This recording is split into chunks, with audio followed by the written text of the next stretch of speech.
Okay, so we've got an interesting situation here, which I thought I'd play in front of the camera. There are two groups of well-ordered sepoys here who had been aware that there was a cavalry threat coming from their flank. So the leader has been activated, and he was able to form the two groups into a square. And later in the turn, the British leader here was activated by a card, and he has been able to order the group to attack the square. So this is the first time I've come across this circumstance in the rules, but it would be interesting to see how cavalry versus square plays out in the rules.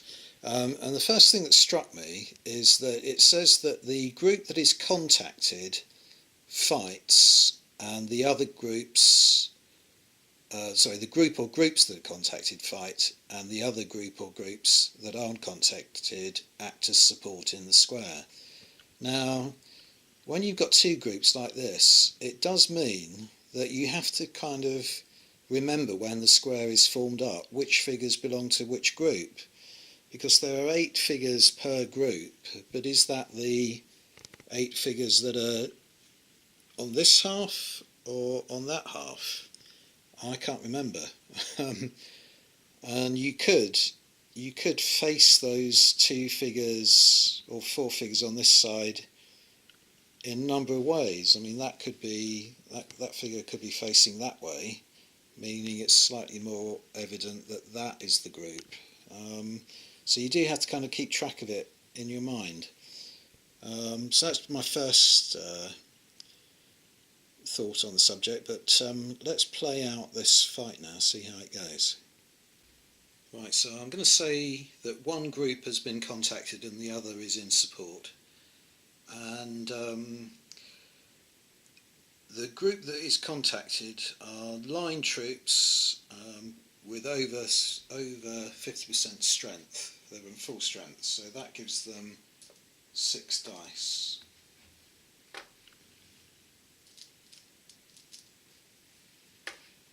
And the charging group, or the contacting group, I increase their speed to a canter from a walk. So they are impact cavalry, moving at a canter gives them 9d6.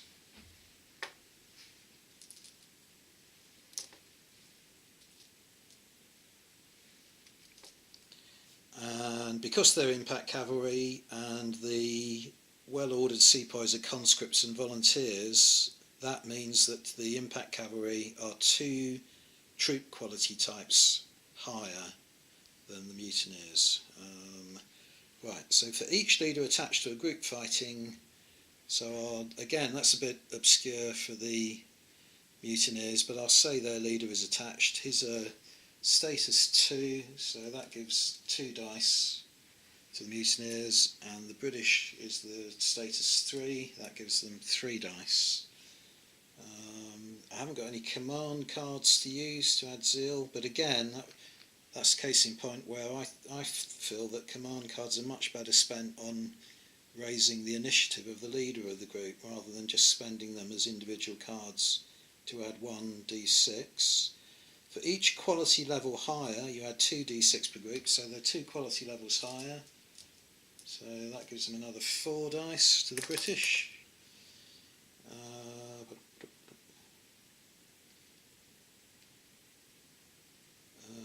Right, the well-ordered sepoys, I think this is a bit historically inaccurate. They're classified as weedy coves, which means they lose 1d6 per dice. I think that's a little bit unjust, because the sepoys were very well trained, well disciplined, professional soldiers. So that doesn't make historical sense to me.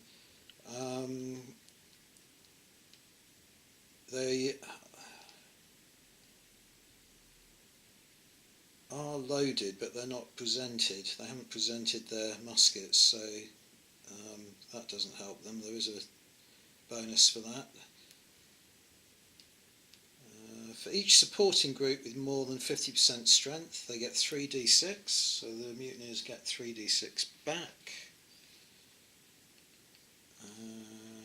Cavalry against infantry. Right, this is what I was looking for, because so far that doesn't look like a very realistic proportion of dice if the British were attacking a square. Cavalry against infantry square, we move half the dice rounding up. Right, so there are 4, 4, 4, 4. So we can take half of these dice away. That's a bit more like it, I think. And infantry square against cavalry, add an additional d6 for each 2d6 so far. Right, so it's going to stack up even more. So 1, 2, 3, 4, 5 pairs there, so I can add another 5 dice.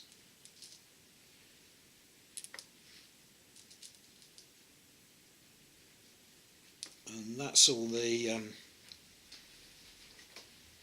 modifiers and so on. So now we roll, and it's the same thing again. 5's a kill, 6's a 1 shock and 1 kill. Oh yeah, and by the way, I've been reviewing some of the earlier footage, and when I got 6's in a previous melee that I showed you, I didn't apply the shock, I just treated that as a kill, so I must remember to do that for this one. Let's take away everything that isn't a 5 or a 6.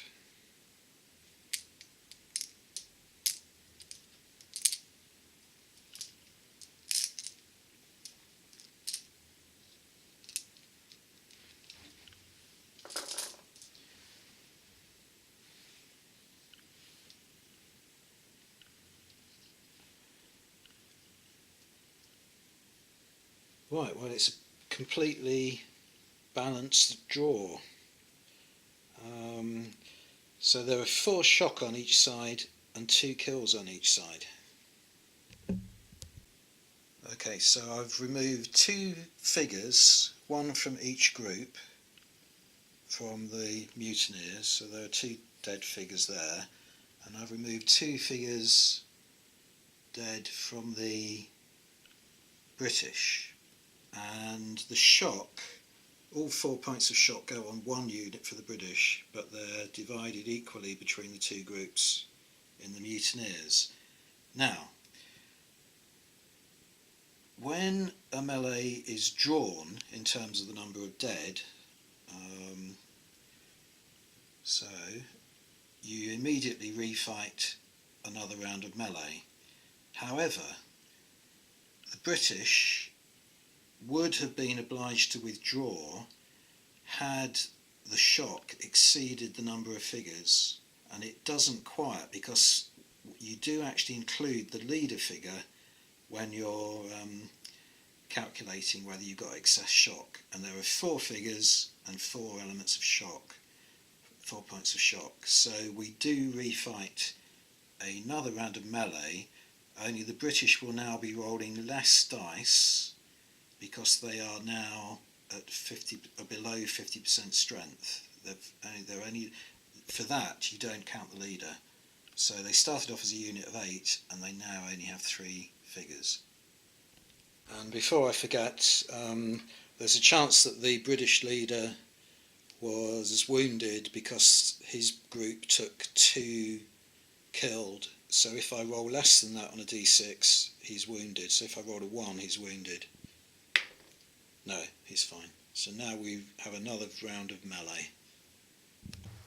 Okay, so I've gone through the table, and this time the British have got a lot less dice because they're below half strength, but you also deduct dice from both sides because both sides have got a certain amount of shock each.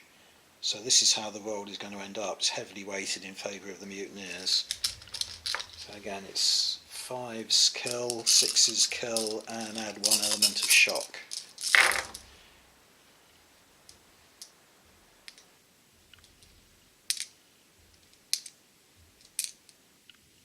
Yeah, so So the mutineers have definitely won this. They've got 4 kills there. So 4 kills, completely wipes them out. They're completely wiped out. So there's only 4 figures left there, and the mutineers lose 1 kill and have 2 shocks.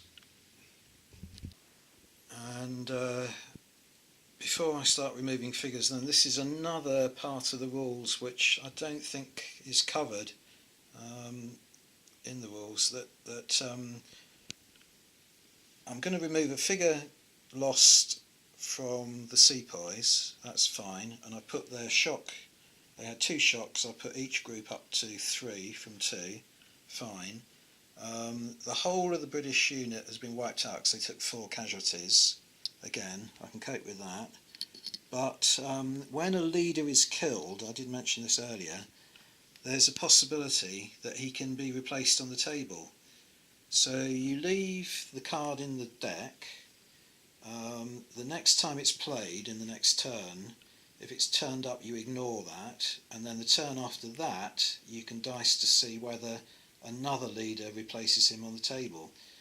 But where does he come in on the table? Because the group he was with has been completely eliminated, and it is quite possible for leaders to operate in a detached fashion on the table. They can move independently, move in between groups and so on. And it is supposed to be a skirmish game as well, and the principal skirmish element comes from characters acting in a kind of individual fashion. So I think there is a possibility that leader will return, but where do I put him on the table? I suppose he comes back in on the deployment point rather than attached to a group. Not clear in the rules, and it's another thing that you have to come to an agreement with your opponent on how you interpret the rules. Okay, now that's all going to have an effect on the British side's morale. So the first thing that you have to roll for is that a group has been wiped out. So there's a table, bad things happen. We roll a dice, it's a 6. That means they lose 2 points of morale to their force. And the next thing that's happened is that a status 3 leader has been killed. That's a 5. That means they lose 3 points. So they have lost 5. Oh, that's interesting. 5 points of morale, and they only started on 9, which means they are now down to 4 morale points, which is going to have an effect on the game, which is down to 4. Command cards are reduced by 1. Now this is another, I was hoping this would crop up, because this is another element of the rules which I think is not covered. Let me show you. Right, so where that cavalry unit's been eliminated, they're down to, British are down to a morale of 4. I have to remove a command card. Where do I remove it from? So it's not the end of the turn. So I've got to take it out of the pack basically, but in doing that I have to search for it, which means I've got to look in the pack to see where it is, and in doing so I'll be able to tell what's coming up. And see, so I just haven't got a clue what to do.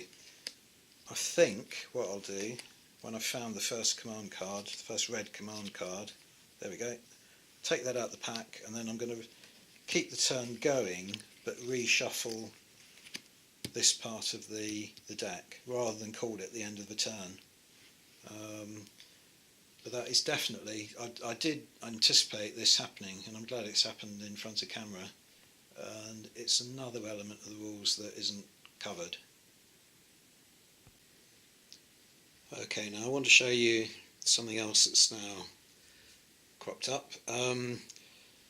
I have just drawn a card for this leader here, And what I want to do with this formation, it's still a formation, it consists of two groups, both of which have lost two figures, so we're now down to 12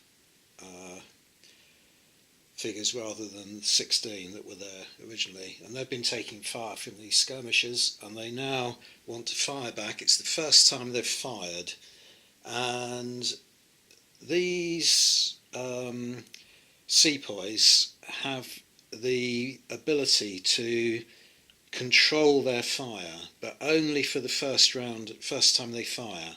So they're not like regular troops, like the British regulars, who can control their fire all the time. So the leader is at the moment is status 2, so that means he has 2 initiative points. Each initiative point enables him to make the formation perform 2 actions. So one of those actions would be to present their muskets. Okay, so there's a marker for that. I don't know if you can read on there, probably not in the light, but that says present. So that I'm just doing this hypothetically for the moment to show you. So they would present, then the next action would be that they fire, so they would then fire at that group. That would then go on there to designate that they had fired and they needed to reload their muskets. So the next action for the next 2 actions for the second initiative point would be to reload, and then because they can't do another round of controlled fire, they would have to then do an uncontrolled volley, of which there's a separate marker, and they would fire again. So in this turn they would get 2 shots off at those skirmishers and end up with a marker to show that they needed to then reload their muskets again. Now, as it happens, I have also got a blue command card that I can play. Now, this partly goes back to what I was saying before, that I think it's far more cost efficient to raise that, to spend this card to raise that leader's status up to 3, so that they then can reload and fire a 3rd time.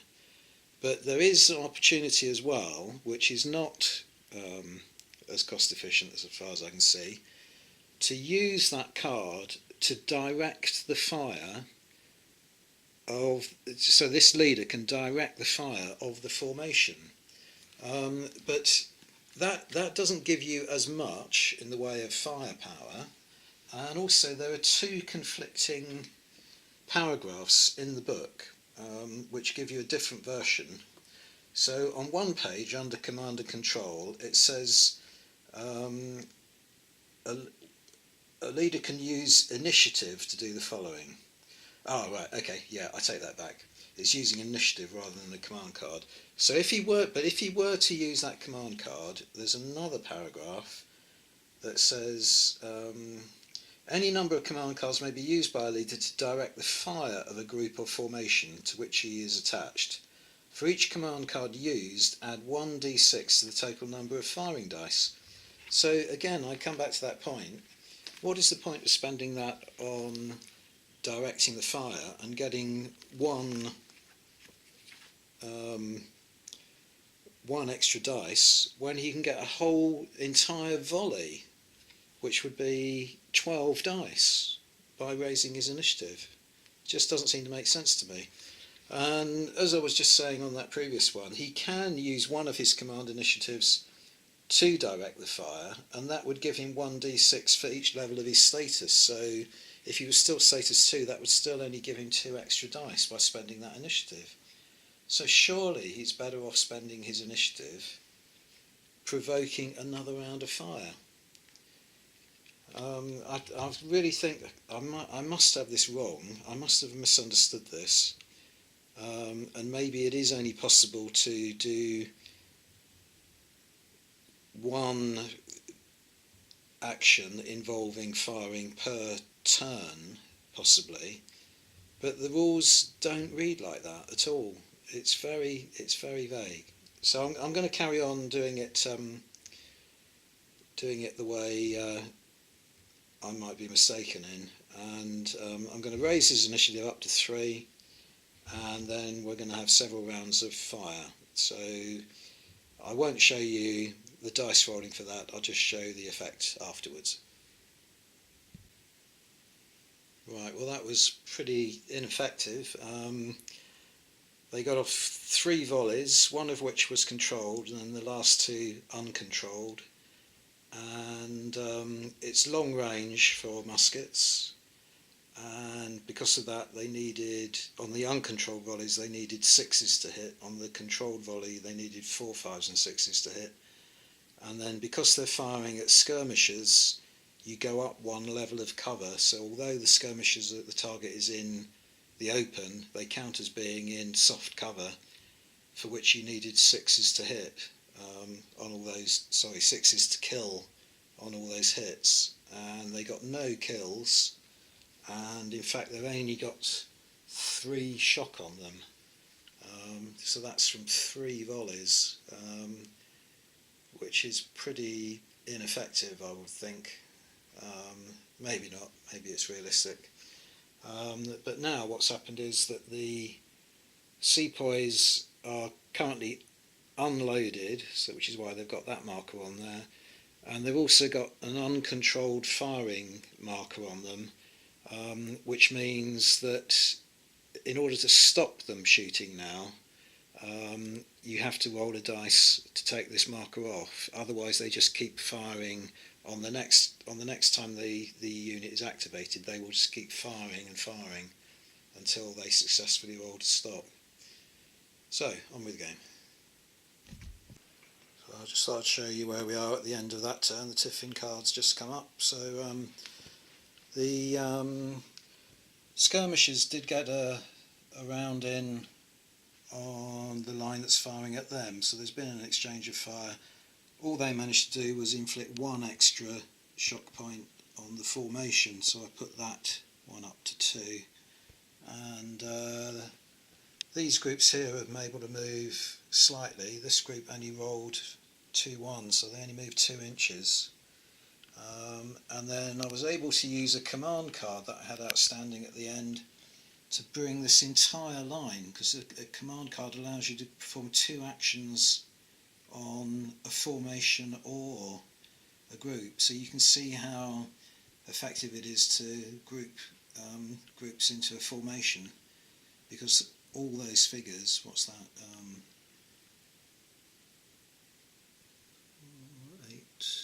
24 figures, were all able to walk about 8 inches, so they're approaching this wall, so there's definitely going to be some firing on these guys hopefully in the next turn, and these intervening walls will give them a little bit of cover, but not a great deal, so we'll see how it progresses.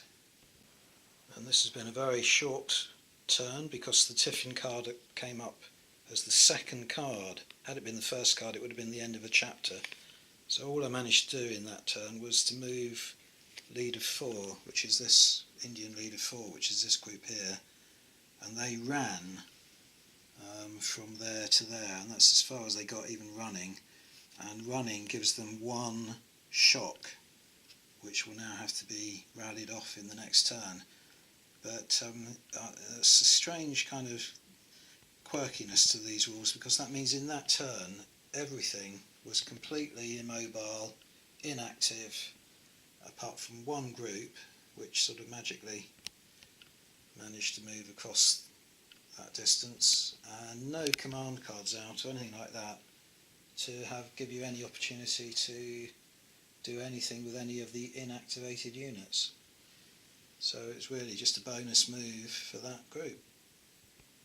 I'll just interrupt the game for a second just to show you something else I spotted, which I think has to be a typo, but again it's irritating.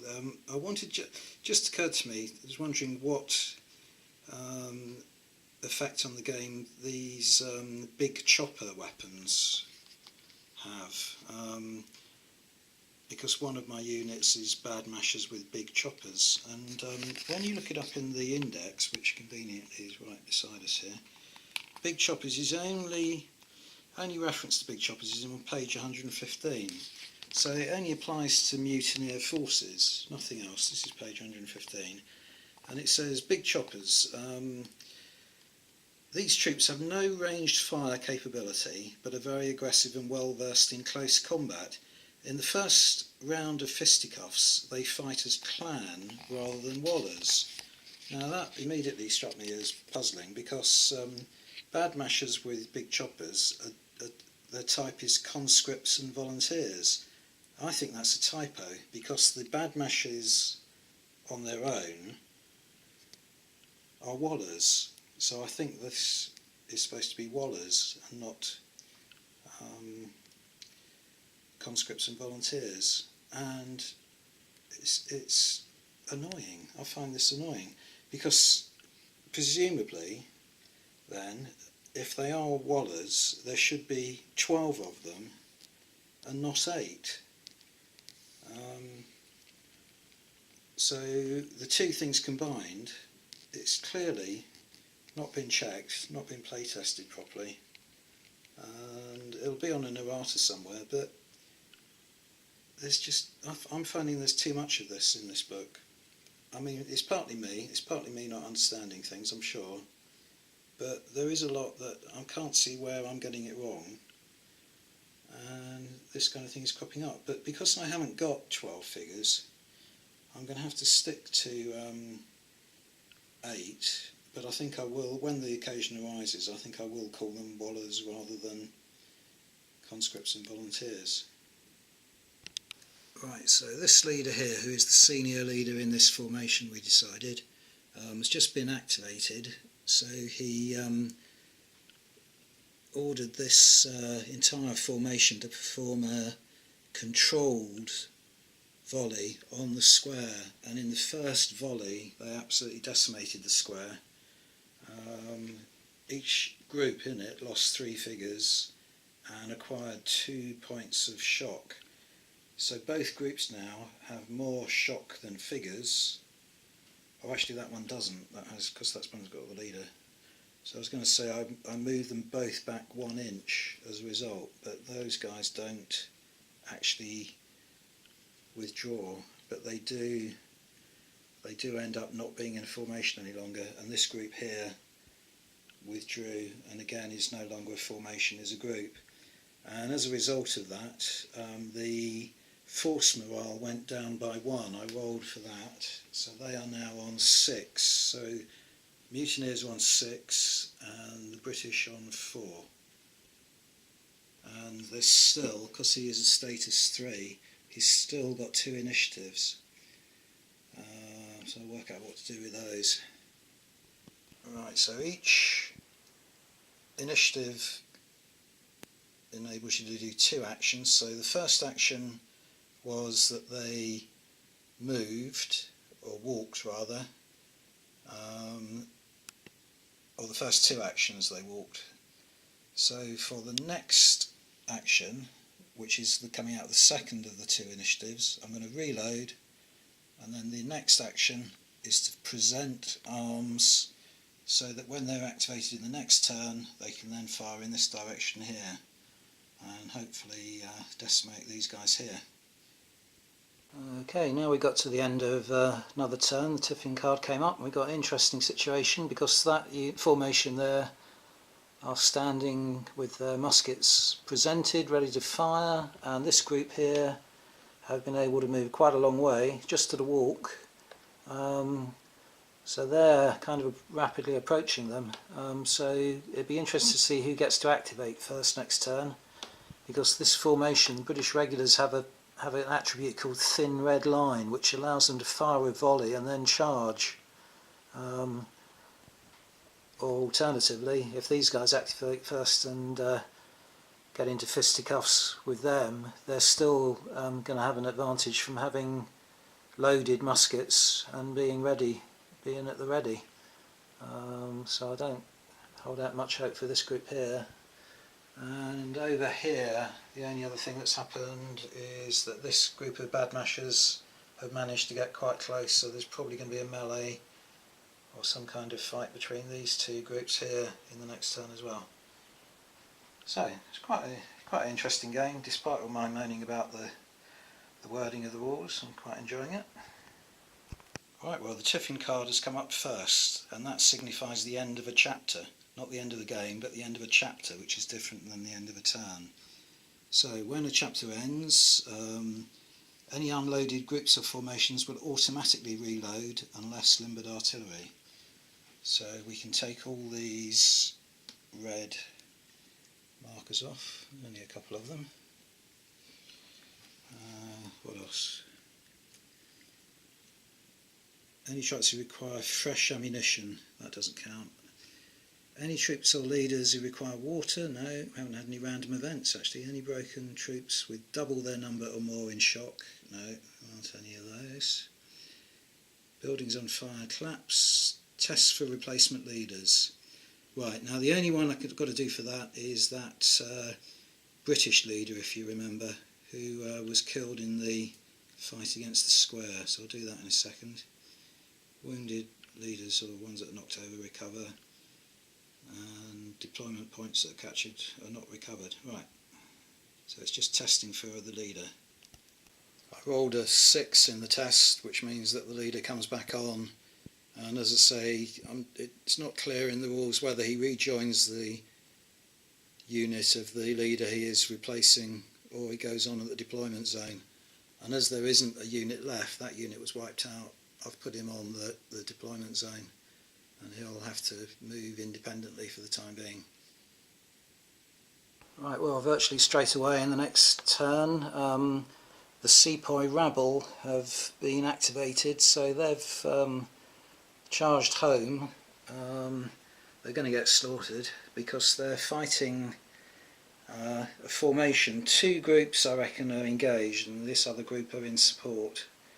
And the line is presented and ready to fire, which gives you lots of bonus dice, plus the fact that the Sepoy rabble are only classed as militia, so the British are 2 classes higher, and you get 2 dice per level per group, so there are 2 groups fighting 1, so that's an awful lot of dice. So I've calculated it as the British are throwing 30 dice against the mutineers 6. It's going to be bloodbath. Right, so 5s are kills and 6s are kills and 1 shock. It's going to take a while to get rid of all the ineffective dice here.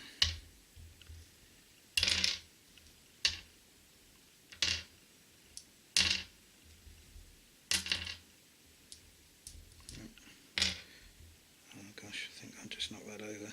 Let's take it off. British are doing well enough anyway.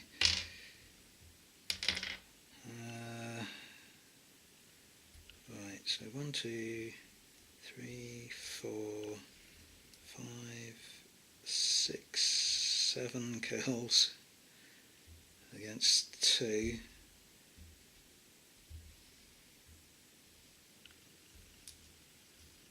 And 7 plus 5 is 12 shock against 3. So let's see how that pans out on the table. Just before I do that though, another omission in the rules is that you get this bonus for being presented and ready to fire, but that can only mean, surely, that they do fire as the enemy attack them. So that presumably means that you replace this with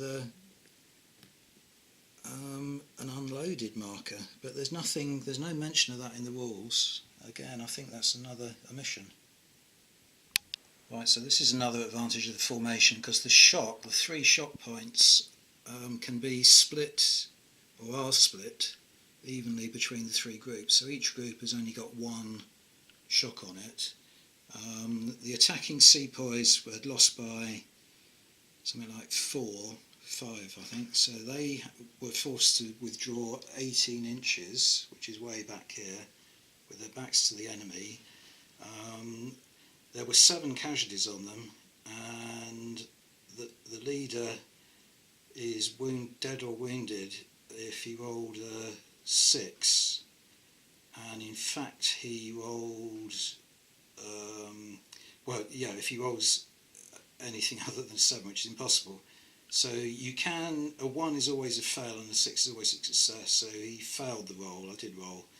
So I've taken him off the table because this entire unit will now gains another 4 shot points for having been defeated that badly, and they will consequently break, and their movement will take them off the table, so they're going to rout off the table. And as a result of all that, on the morale, force morale went down to 4, so both sides have now got a morale of 4, but it does mean I've got to search through this deck again to find a blue command card, because there's one here, but I don't think it's fair to take that one. It doesn't, the rules don't tell you where to take it from. So I'm going to get one out of this and then reshuffle this deck and carry on with the turn.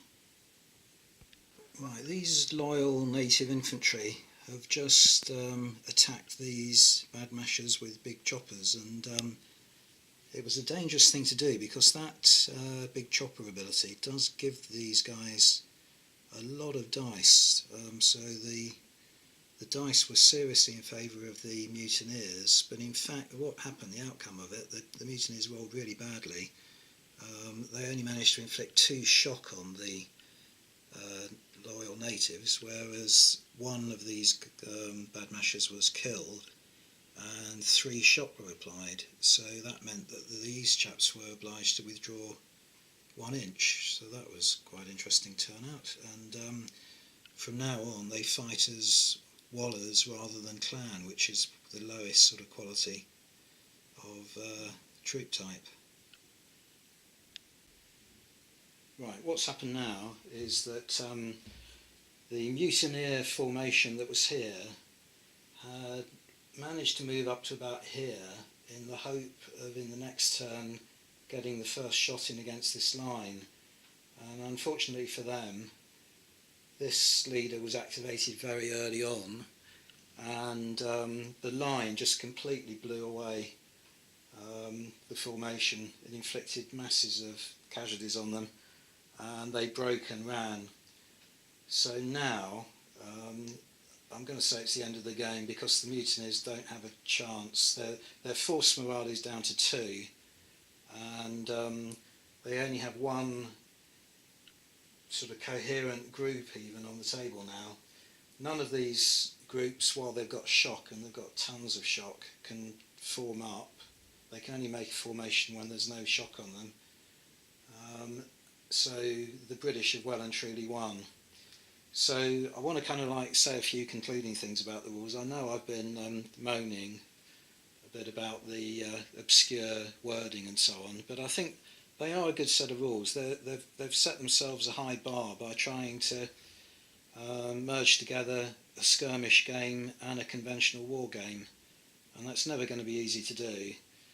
And you have to bear in mind this, the flavour of this game was lacking because I didn't add any of the characters into it. I didn't use any of the rules for the characters or the extra civilians and so on who could be roaming around the battlefield. So the narrative of the game was poorer for that, and you should bear that in mind when thinking about purchasing the rules, that there's an awful lot in here that you can do to make the game lively and interesting. But having said that, I would still criticise the rules for being having gaps in them, not unforeseen events, but things that are going to crop up that are omitted from the rules, and I don't think that's a very good standard for a second edition of the rules. What else? I've left out about this building. I want to talk to you about this building in particular in a moment. But having said all that, I think from the point of view of historical reality, some gripes. I think the sepoys in particular are kind of underestimated in the points list. And another criticism would be there's no way of working out what the points were. I think the chief reason, the two things that happened that seemed to be realistic, was that the cavalry broke on the infantry square. So I'm pleased that happened and the square wasn't broken. Otherwise, I would have doubted the accuracy of the rules. And the thing that swung it really was the fact that these three regular groups were able to form a line, and they just swept away the opposition, which I think is a realistic portrayal of what would have happened in real life. And yes, the British force was superior in points to the Sepoy force, so that would have given them an edge, but I think that was the thing that swung it. But again, during the Indian Mutiny, you know, the Sepoys, the mutineer Sepoys, were quite capable of behaving in a regular fashion. They were drilled, they were disciplined, so I think maybe that should be reflected in the orders of battle and so on in the rules. So yeah, apart from that, I just want to say something about this building, because the building rules are another criticism I have of the rules. Okay, right, so here's the building. It's really old, I've had this years. I think it came originally from Ian Weekly's company, sort of polystyrene type thing. But what I wanted to say about it is it's a typical kind of building that wargamers use. I like it in particular. It's kind of it's got a Middle Eastern Arabic sort of look to it, so it's perfect for a game set during the Indian Mutiny. But it doesn't have a roof. It does have a roof, but it doesn't have a detachable roof, so you can't get inside it. It's an irregular shape. I would guess that it's got one door here, but I would guess that these are probably windows, but maybe not those, but these definitely are windows. So I would guess it's probably got an upper floor and then the roof, where you can come out on the roof. There are trapdoors here. But in sharp practice, the buildings are treated as though it's a skirmish game. So you can only enter or leave them via the door. Groups can't form up inside a building, that's a good rule. But you have to keep track. Normally in a war game, you would put the figures around the building just to show that they're occupying the building. But you have to keep track of where they actually are on each floor and where in the building. They can move they can reposition themselves by 6 inches inside the building. 2 figures per window can fire out. Now I would say with these windows I would only allow 1 figure to fire out per sort of slit. It's more of a kind of fortified building. Makes it really hard. If you've got 8 figures, it makes it really hard to work out where they are in there and so on. I'd much rather have had an abstract kind of rule. And to give you another example, were that a proper size window, only 2 figures can fire out per window, as I think I just said. But and they fire out with a 45-degree arc of vision. But if you want to improve that, you can say only 1 figure can fire out of the window, but he's leaning out of the window, so he's got a 180-degree arc of vision. But that makes him in turn easier to hit if any formation is firing at the building. You've got to remember that, keep track of that. Which figures are leaning out the windows, which aren't, where are they in the building, and so on. And it's way too much to take into account on top of all the other rules. So it's a classic example where I think there is that weakness in the rules, that they're trying to combine skirmish rules and wargame rules, conventional wargame rules, and it's impossible. It's impossible to do it at the level of detail that they're trying to achieve. So as I say, I much prefer rules. Saga's a perfect example. It's a skirmish level game with the same kind of number of figures on the table as this, but you can enter and leave a building from anything. You can just go through the walls. Once you're in there, they count as being in sort of broken up order. They can be firing out of any side and so on.